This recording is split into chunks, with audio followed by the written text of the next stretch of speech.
regarding that. This is a kind of a situation of impasse, which is initially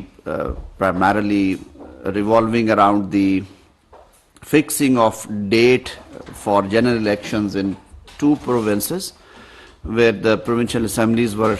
dissolved by the respective chief ministers. The constitution provides a scheme for elections, which also include that in case of dissolution of assemblies, the provincial or the national assembly, the general election in that area should be conducted within a period of 90 days. However, like many other provisions, the constitution also provides a complete scheme, and the scheme also includes that for that matter, the elections in the country should be conducted under the supervision of the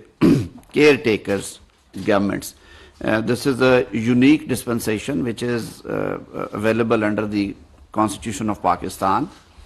There are many other countries where elections are conducted by the sitting governments or the outgoing governments, or by a setup appointed by those governments. But in order to bring independence and the transparency and the credibility to the process of elections, the framers of the constitution initially provided the conventional mechanism that the caretakers shall be from the same government. But later, with the passing times and learning from different experiences, in 2010, the final draft for constitutional amendment was tabled, and a complete scheme was introduced in the Constitution of Pakistan, which is Article 224 and 224A of the Constitution,